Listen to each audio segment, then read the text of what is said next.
સુરેન્દ્રનગર જિલ્લામાં સાયલાવાળા આગળ અને પછી બીજા નંબરે કદાચ આપણે ચૂડાવાળા છીએ. એટલે બધાય સમાજનું જે સંગઠન થાય અને કુરિવાજો બંધ થાય એના માટે તમે બધા ભેગા થયા અને જે પહેલ કરી એ બદલ તમને ખૂબ ખૂબ અભિનંદન, ખૂબ ખૂબ આભાર બધાનો. આનો મુખ્ય ઉદ્દેશ એવો છે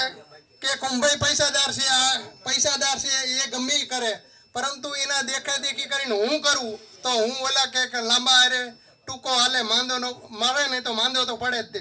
એટલે દેખાદેખીમાંથી જે આપણે ખર્ચા કરી હતી એ ખર્ચમાંથી બચવા માટેની આ એક બધાએ આગેવાનો જે પ્રયત્ન કર્યો છે, એટલે એમનો પણ ખૂબ ખૂબ આભાર કે એમને એક સમાજની લાગણી થઈ કે સમાજ કઈ રીતે બીજાના ચુંગાલમાંથી બચે અને દેવામાંથી મુક્ત થાય, અથવા તો વધારે દેવું ન થાય અને કોઈના વ્યાજના ખપ્પરમાં ન હોમાય અને જે જમીન હોય એમાંથી જમીન પોતાની રહે અને એ ગુજરી જાય ત્યારે એમના દીકરા દીકરીને દેતા જાય. નહીતર તો આપણામાં